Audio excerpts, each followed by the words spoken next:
Good afternoon. Thank you for joining us on our road to reopening at the Steinway Elementary School, PS 84, Queens. I want to thank everyone who's tuning in today to discuss and to hear about our reopening plans. Mr. Romano, our assistant principal, and I, John Buffer, your principal, are happy to be here to start the process for reopening come September. It's been a long road. We're still tweaking all our plans, but we have a very comprehensive action plan on how we're going to reopen. And all of the schools many in the state and in the country are going through this process right now. So there are still a lot of unanswered questions that we hope to give you some of the answers. And just keep in mind that everything's fluid and changing on a daily basis, depending on the data that is gathered with the coronavirus. And we'll keep you informed throughout this process, through our website, through our Twitter feed, through our live events like this. And we had a meeting with our SLT to discuss the options that we have available to us for reopening. And in a few minutes, Mr. Romano will be going over some of that information so that you have a better picture of what the blended model will look like, what the hybrid model will look like, and also different options that you have as parents, because I know a lot of our parents are concerned and want to make sure that everything will be opening up in a safe environment. Safety is our first, our first hallmark, and we want to make sure that everyone comes back and we accelerate children's learning as we always do. So with that being said, there are several models that we had to choose from, and Mr. Romano, who's on with us also, will be discussing that aspect of it.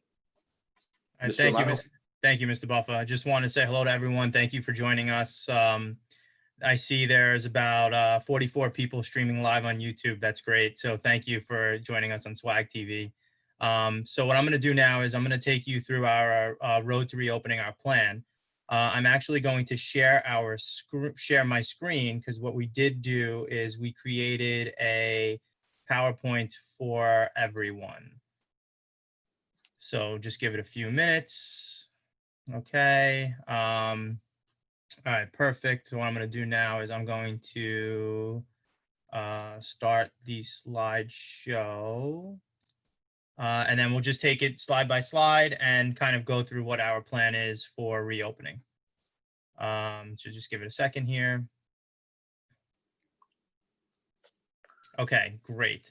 All right, so here we are today, like Mr. Buffer said, to basically just discuss what our plan is for reopening. So this is Steinway Elementary's road to reopening. So first thing I want to talk about is what is blended learning. So once we reopen schools this year, we're going to be reopening in what's called a blended learning approach.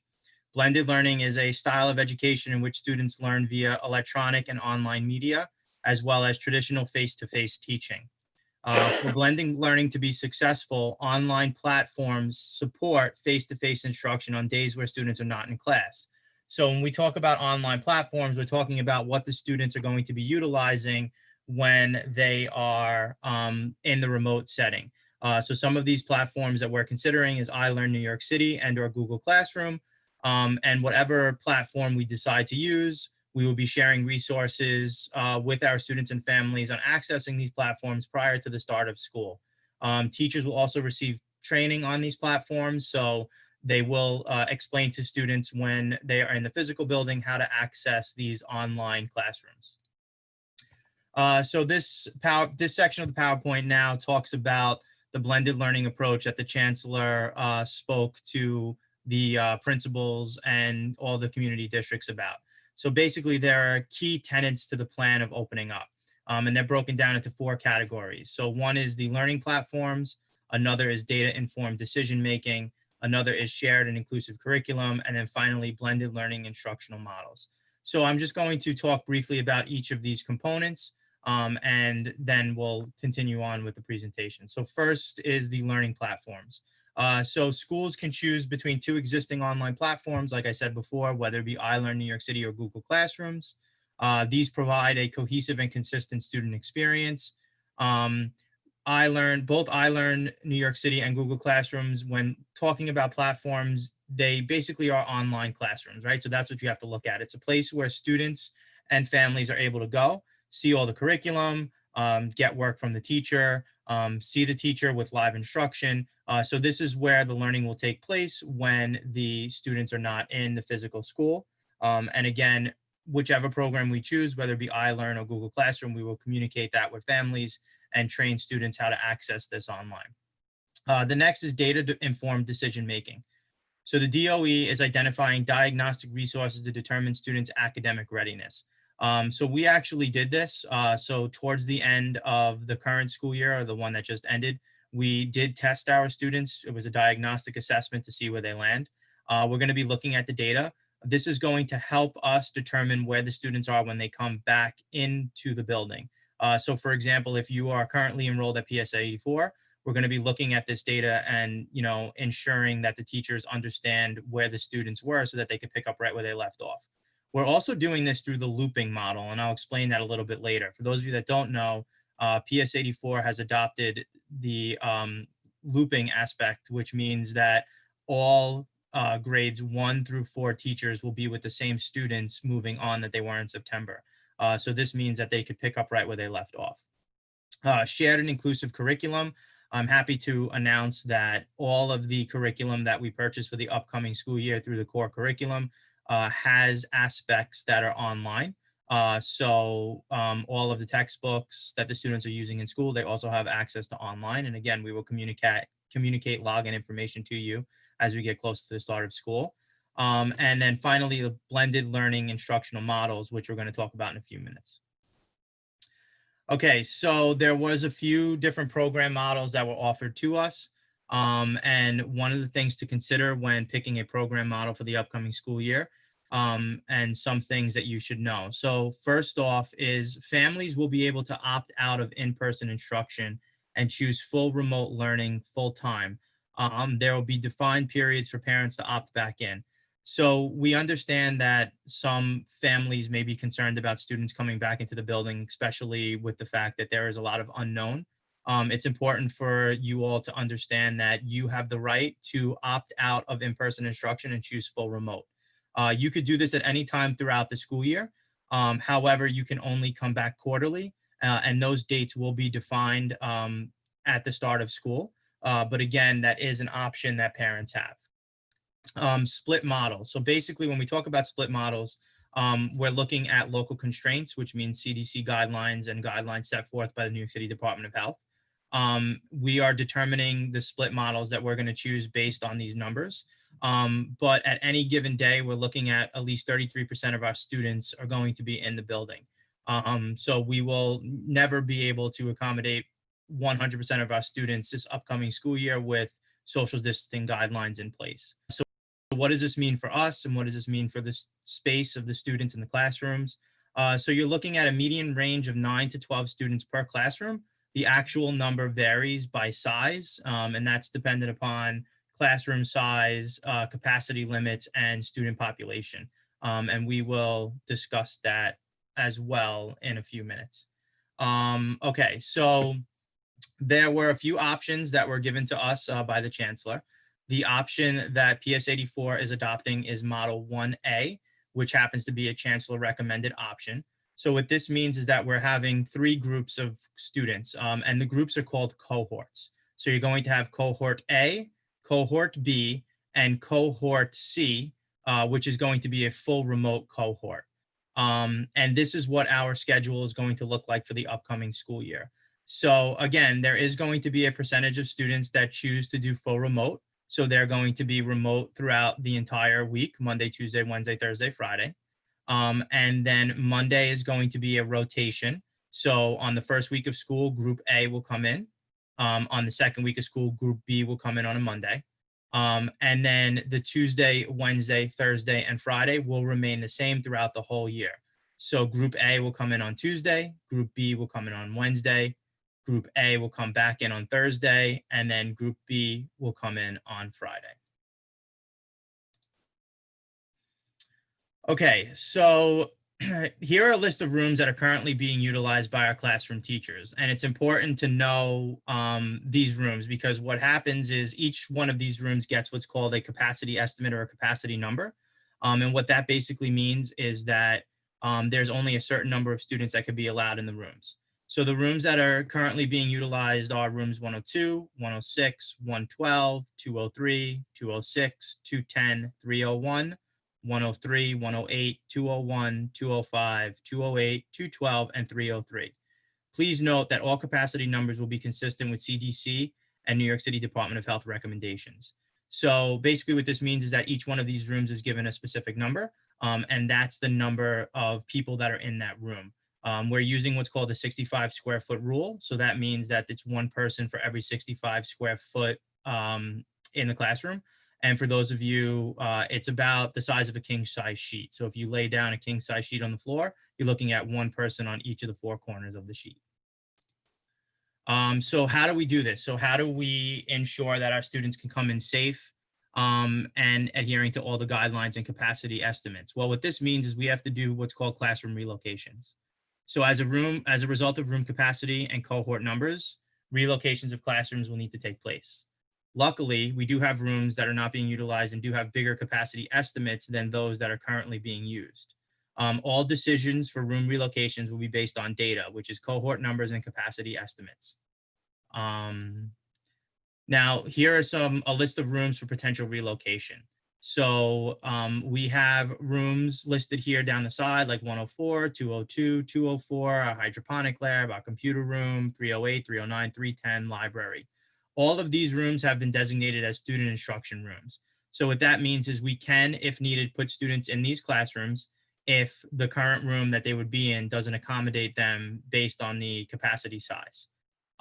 Please note that rooms 112, 102, and 103, they typically have smaller enrollment numbers because they're designated as pre-K classrooms, but however, they have large capacity numbers. They are large rooms. So if needed, we will relocate certain classrooms to these rooms and then deploy some of our pre-K classrooms to other rooms. Our cafeteria can be used as instructional space. However, we're listing it as to be determined right now because we need to speak to food services to just kind of communicate with them and coordinate with them to see what, that's going to look like come September. Our multi-purpose room, which serves as our gymnasium and our auditorium, we can also use this as instructional space, but right now we're listing it as to be determined because we do need, we're awaiting guidance from the emergency services department because we do need rooms to designate as assembly places in case of evacuation or emergencies. But again, we're looking very closely at these room numbers. We're looking very closely at the capacity numbers. We're looking very closely at our registers and determining which rooms the students are going to be relocated to safely so that it fits within the estimates that are provided to us by the DOE, the DOH, and the CDC. Okay, so PS 84 road to reopening. So things to know for September 2020. Some important things to know is that, like I said before, with the exception of pre-K and grade 5, all grades K through 4 teachers will be looping with their class. Looping is the practice of moving groups of children up from one grade to the next with the same teacher. Like I said before, this is great because the teachers know exactly where the students are. They can pick up right where they left off. Obviously, we have new pre-K students coming into the building, so they're not going to be looping because they're new. And we also have new kindergarten students coming into the building, so they're going to be starting with new teachers. So pre-K and K will be starting with new teachers. Previous grades K through 4 will have the same teachers they had last year. Student cohorts will be communicated to families by the start of the upcoming school year. So I know that's a question that has come up. Will my child be in cohort A? Will my child be in cohort B? We will communicate that with you as we get close to the start of school. It's important to know now, with the exception of recess, students will remain in their classrooms for the bulk of the day. This includes lunch and all special classes. And special classes are, your art, your music, your physical education. We're doing this obviously for safety reasons, but also to limit the exposure of students walking around and, ensuring that they are safe and that they're not contracting any type of, germ from someone else. Also important to note, we're anticipating a grab and go model for breakfast. So what that means is the students would enter the building with designated entrances. They would grab a bagged breakfast and they'll be eating breakfast in the classroom. This is going to be similar to lunch, where the lunch will be brought up to them in the classroom. We've received a lot of questions about, siblings and family members. So we will make every effort to ensure that siblings are in the same cohort. So if you have a child who's in second grade and fourth grade, we'll make sure that they're, in cohort A, so that, or B, so that the, families can go to school on the same day. So you don't have to worry about having to split children up and taking, your child to school on one day and then taking the sibling to school on another day. And again, I've received a lot of questions about mandated services. Scheduling will include all mandated services, whether it be IEP, ELL, speech, OT, PT. So we'll work to ensure that all of those mandated services are hit on the days that the students are in the building. Okay, so here are just some next steps and action items. And again, we will be communicating with you every step of the way. Again, it's important to know that room relocation is inevitable. So the largest cohorts, the rooms will be moved around. So for some of you that have been with us last year and are staying with us, and even though you're looping, your children may not be in the room that they were in at the end of or at the beginning of March when we closed. They may be in a different room because of the capacity numbers and the capacity sizes. Again, rooms with large capacity numbers will be looked at for relocation. So for example, the library could be a room, the hydroponic lab could be a room. Room relocation could happen at any time. So this is important to know too. And what we mean is that, if there are new admits to the school, still children coming in for the first time, one or two more students in a class could mean that the class then now is too large for that room. So we may have to relocate that class. There are changing circumstances that are happening, every day. Every day we get new set of information that we have to, take into consideration. Students may be relocated for cleaning. If there is a situation where we have a positive case of COVID, we may have to do a disinfecting or cleaning the room. So it's important to know that, the rooms that the students start in may not necessarily be the rooms that they're going to remain in or stay in for the whole year. New room assignments is not permanent. And we had this conversation. We met with our teachers last week. We asked our teachers, to prepare what's called a go bag of essential materials and supplies.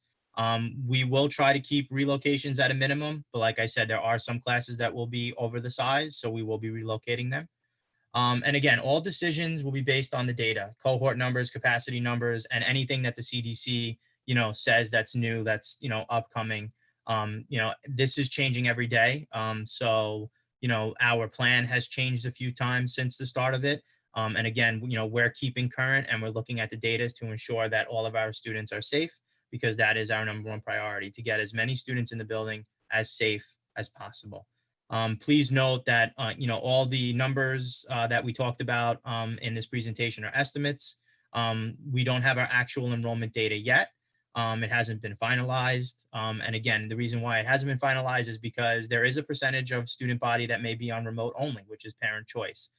There is a survey that went out from I think Miss Achilles, our parent coordinator, emailed it to parents last week. There is a survey that went out where parents can choose whether or not they want to keep their students home full time. So again, that will definitely affect, the room relocation and the capacity estimates. And then finally, again, there is continued updates. So we're saying if you have any additional questions, please feel free to contact Mr. Buffer or myself. And we encourage you all to follow our social media accounts, because this is where we have been disseminating a lot of our information.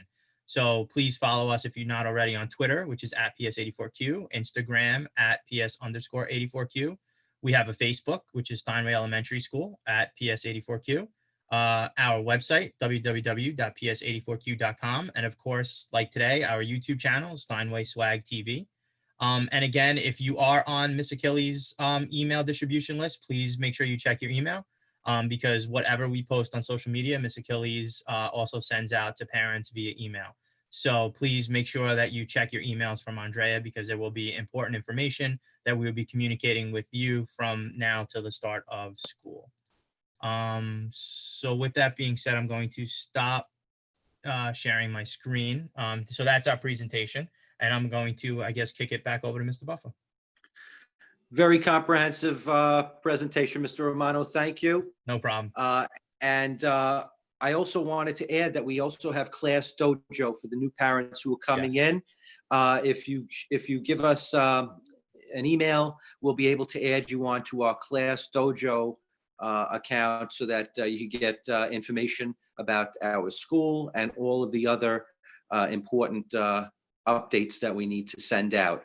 But all of these updates will be posted on a variety of media and social media sites. So I guess for the next steps for the parents, it's now to, if you have any further questions, reach out to us, like Mr. Romano said, and also to begin choosing an option that you'd like, so that we have, more informed data about what option you would want, what's a best match for your child. Many parents have expressed the need where they want to come back to school. I hope that you realize that we'll be doing deep cleanings. Our custodial staff will keep the building safe and orderly. And in order to do that, we need a certain number of children per classroom. So school will look a lot different, but at the same time, children will be learning, and children will also be learning remotely and in a hybrid model. We'll make sure that teachers are doing what they need to do to accelerate everyone's learning opportunities. And if you have any questions, please make sure to reach out, and we'll be sure to get, one of our team members will be sure to get back to you with an answer. Anything else, Mr. Romano? Yes. Yes. So I am looking there. There are some questions that were posed on the YouTube channel. Okay, that I will address right now, real quick. See. All of them, some of them we may not know the answers to just yet because we're still waiting for guidance from the Department of Education, but there are some that we can. So we'll go through some of them now. Okay. Someone posted, will the PowerPoint be shared afterwards? The PowerPoint is going to be up on the YouTube channel. It's archived as one of our, TV shows, so to speak. So you can come back to view the presentation at any point that you want. The reason why we did it this way was because we felt that if parents couldn't make this meeting right now, they could simply log on to YouTube and watch it at their convenience. So that was one question. A parent is asking, is the option to go fully remote available for pre-K students as well? Yes. Yes, it is. Someone said regarding diagnostic tests, how do we know that students took these seriously and wasn't just clicking through? We asked the teachers to speak to the students and we told them to really, take it seriously. However, we will be doing baseline assessments at the beginning of the year. And again, with looping, the teacher already knows a lot of data of the student. So looping kind of helped our decision in making sure that the students pick up where they left off. But we'll make sure that whatever's missed or whatever they, are behind in, that we're going to catch them up so that they will be at the grade level that they need to be in. Right. If it's inconsistent with the data that a student would normally show at, then we would investigate that and make sure that the children, when they do their testing, it's done with fidelity. Yep. And I'm just looking through, like I said, some of these, if we're not answering your question, it's because we're still waiting guidance. However, what I will do is I will capture these questions, and myself and Mr. Buffer will email them, answer them, whether it be through this forum again, so that you do have them once we get further guidance. Okay, so someone did post, if we opt into in-person school, can we change to remote at any time? Yes. Yes. Yeah. So at any time you can change to remote. It would be quarterly, and there'll be specific dates where you can then come back into the into live physical building. And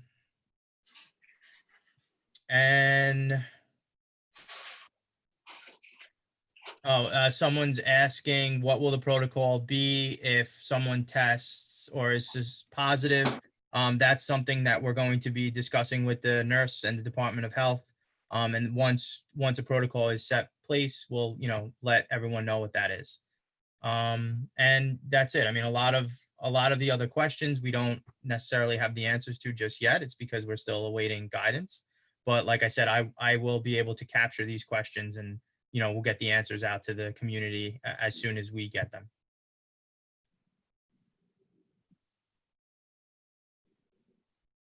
Yeah, and Good. that's pretty much it. Yeah. Okay. So if you are either on remote or on the hybrid model, the children will be learning the same material. Irregardless, it'll be pushed out differently. That's the only difference of that, and we want to make sure that we will be using the same curriculum. Things will be accelerated, so children who are showing progress will be moving on. We're going to use a thematic-based type of learning approach, similar to project-based learning in many of the activities and tasks that we do, so that learning is not held up, so that children could proceed at their own rate. Some of the good points about our school and why we're going to be well suited to for this task is because we're small. So given our numbers, we're not stressed with these tremendous number of groups that we have to deal with. We'll only be dealing with A, B group who are coming in a hybrid model, and a C group who is fully remote. Other schools with larger numbers will be struggling to try to accommodate, learning needs of children, because of just the sheer constraints. So we're situated in a good position. Our teachers are experienced. They're dedicated, concerned, and caring individuals. And those of you who've been in the school know our teaching staff, and we're situated for the best situation possible in light of these circumstances. So once again, reach out with any questions. We'll be happy to answer them. And as Mr. Romano said, a lot of this is still coming together. So we count on, as the chancellor says, your patience and flexibility, because we are going through some difficult times, and everyone's been really patient and flexible. And we want to make sure that we make the best decisions and the safest decisions for all of our children and for all of our families and for our staff. So as more information becomes available, we'll be sharing it out. So continue to tune in, and don't hesitate to reach out with any questions. On that note, I think we're pretty much covered everything that we know at this point. And I want to thank all of you, especially our new parents. If you know parents who are new to the school, please let them know that they could access this 24/7 on the Swag TV YouTube channel. And we're very happy to, be presenting and look forward to the reopening come September. All right. Thank you very much for attending. Thank you, everyone.